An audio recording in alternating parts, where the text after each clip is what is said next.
આદિવાસી સમાજ પર કરાયેલા ટીયર ગેસ હુમલા ખિલાફ અને હાઇડ્રોપાવરના વિરોધમાં સોનગઢ ખાતે કાઢવામાં આવેલી મહારેલી દરમિયાન તમામ આદિવાસી પ્રજામાં સરકાર વિરુદ્ધ આક્રોશ જોવા મળી રહ્યો હતો। ભાજપ સરકારની નીતિઓ વિકાસના નામે આદિવાસી પ્રજા અને પ્રકૃતિના વિનાશ કરવાના ષડયંત્ર રચિત હોય એ બાબતે વડીલ આગેવાનોએ અને યુવાન આગેવાનોએ આ આદિવાસી વિરોધી માનસિકતા દર્શાવતી સરકાર વિશે શું કહ્યું, જુઓ સમગ્ર માહિતી। આપણા જિલ્લાના પ્રમુખ ભાઈ વૈભવ, વાંસદાના ધારાસભ્ય ભાઈ અનંત, ભીલાભાઈ, પુનાજીભાઈ, આપણા આગેવાનો ભાઈ અસલમ, બહેનો અને ભાઈઓ, આ જમીન કોની છે તે તો ખબર છે ને તમને? હું યાદ અપાવું છું તમને, કોંગ્રેસની સરકારે 8 કિલોમીટરનો કાયદો કરેલો।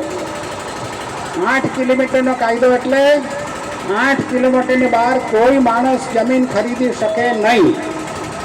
આ ભાજપની સરકારે 8 કિલોમીટરનો કાયદો રદ કર્યો અને દુનિયાભરના લોકો આપણે ત્યાં આવી ગયા અને એ લોકો જમીન ખરીદીને જાત જાતના ધંધાઓ કરે છે, તેની સામે મને વાંધો છે। મેં હમણાં જાણ્યું 7 કાશીની અંદર જે જમીન લેવાના છે આ એટલે સોલાર માટે, એ સોલાર અદાણીને આપવા માગે છે એ લોકો।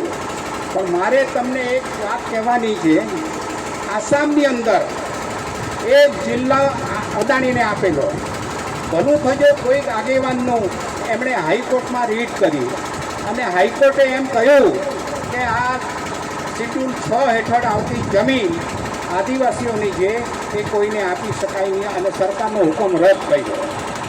મિત્રો, આપણે પણ એ જ કરાવવું છે।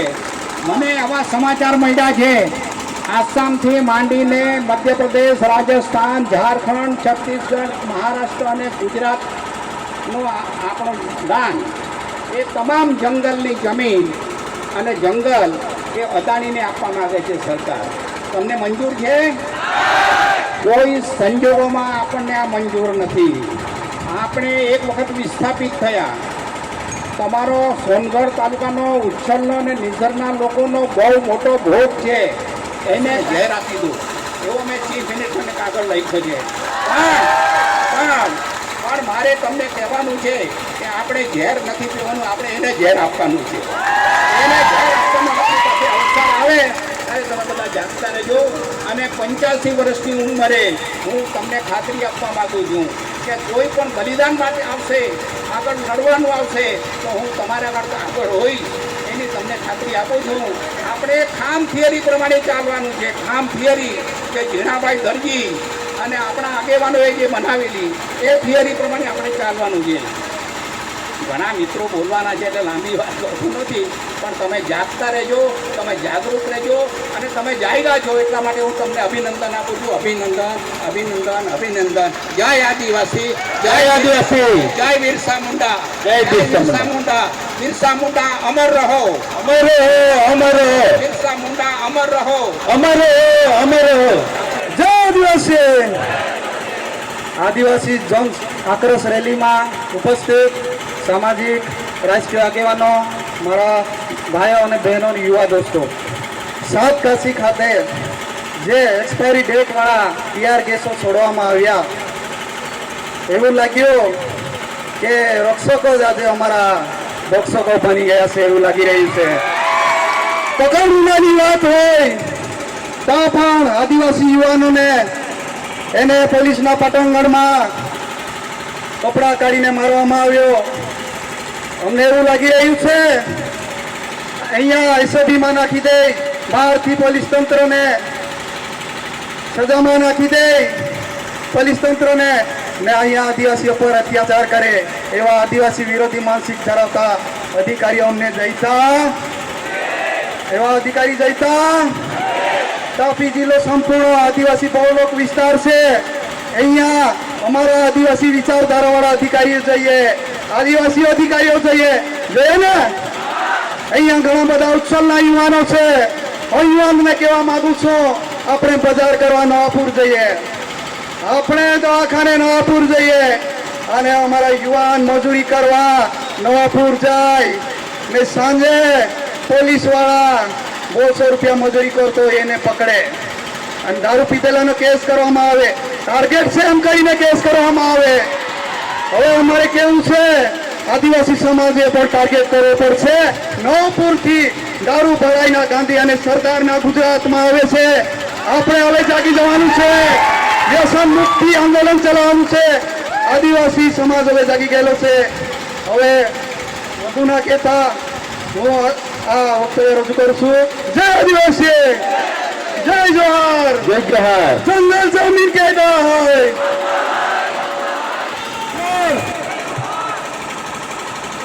હવે આપણે આદિવાસીઓનો અધિકાર એ તો ઇતિહાસ કહું છું કે 1869માં અંગ્રેજે વોલ્સરોયે પણ કીધેલું અને આપણને સર્ટિફિકેટ આપેલું કે આદિવાસીઓ આ તો મૂળ રહેવાસી છે.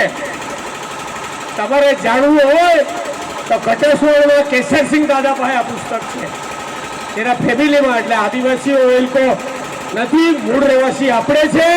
આપણને જેમ જેમ આપણે સારી જગ્યાએ સાફ કરતા ગયા અને આદિવાસીઓને એ લોકો પૂર્વ અને દક્ષિણ પટ્ટીના ભારતમાં ધકેલતા ગયા.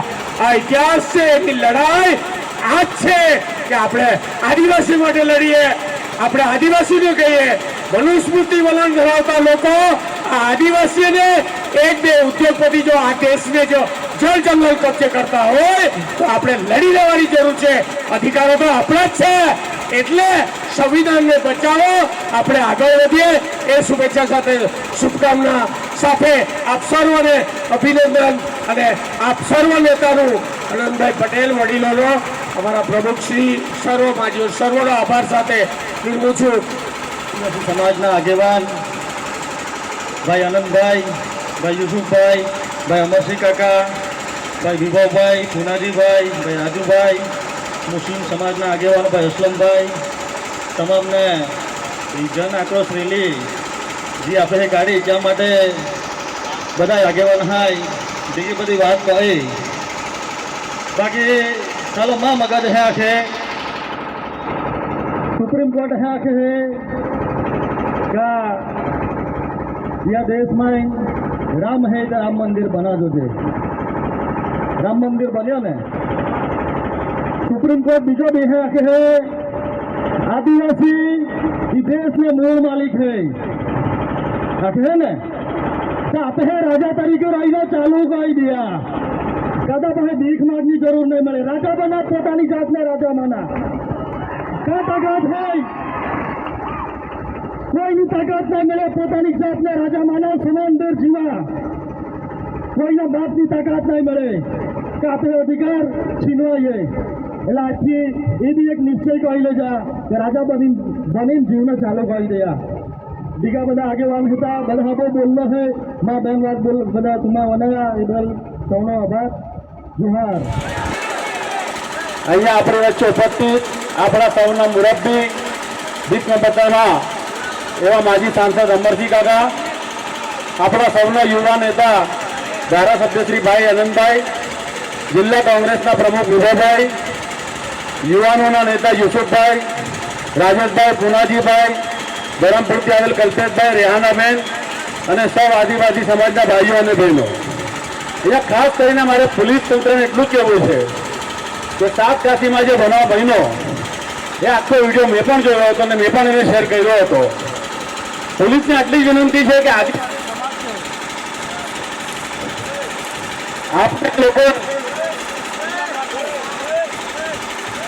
આપને લોકોને હેલો પોલીસ તંત્ર સંયમ રાખે એ ખૂબ જરૂરી છે. એટલા માટે કે આ બિરસા મુંડાના સંતાનો તો છે જ, પણ સાથે સાથે માં સબરીના સંતાનો પણ છે. એ સબરીમાં કે જેને એઠા બોર ખાઈને ભગવાન રામે રાવણનું પતન કર્યું હતું.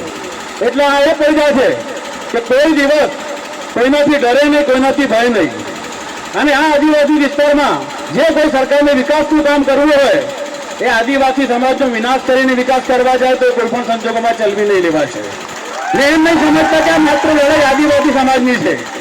આ ગામડાઓની અંદર આદિવાસી સિવાય મુસ્લિમ સમાજ છે, અન્ય સમાજના પણ ઘણા લોકો છે ને મુસ્લિમ સમાજ હર હંમેશા આદિવાસીઓની સમાજની સાથે જ રહે છે, હર લડતમાં સાથે રહે છે. એ એટલા માટે ભાઈ કે આ દેશના મૂળ નિવાસી આ લોકો છે. તમે ને આપણે બધા તો હજારો વર્ષ પહેલા ભારતીય આવીને વૈસા છે, એટલે એમનું એહસાન આપણા પર છે કે આપણે આ ધરતી પર એ લોકો રહેવા દીધું. એટલે એમનો જેટલો હક અધિકાર છે એટલો આપણે ક્યારે નહીં બને. કલેક્ટરશ્રીને પણ કહું છું કે આ જિલ્લાની અંદર જે કંઈ વિકાસના કામ કરવા હોય તો સ્થાનિક ગ્રામસભા હોય, સ્થાનિક આગેવાનો એની સાથે સંકલન થાય, સંમતિ થાય તો જ આગળ વધજો, નહીતર એના આકરા પરિણામ ભોગવવાની તૈયારી રાખજો. આ એ લોકો છે કે જે અંગ્રેજોના રહ્યા હોય તો આવા ચોરીની સરકારથી ક્યારેય નહીં ડરે. ફરી વાર તમને વિનંતી કરું છું કે સરકાર સંયમ રાખે અને આદિવાસી સમાજના ભાઈ બહેનો ક્યારે એમ નહીં સમજે કે આ લડાઈ માત્ર આદિવાસી સમાજની છે. આ લડાઈ માનવતાની છે. આ લડાઈ ઇન્સાનિયતની છે. અમારે જેવા હર હંમેશા તમારી સાથે રહીશું ને રહીશું કે તમને બાહેધરી આપું છું. આભાર. જય આદિવાસી.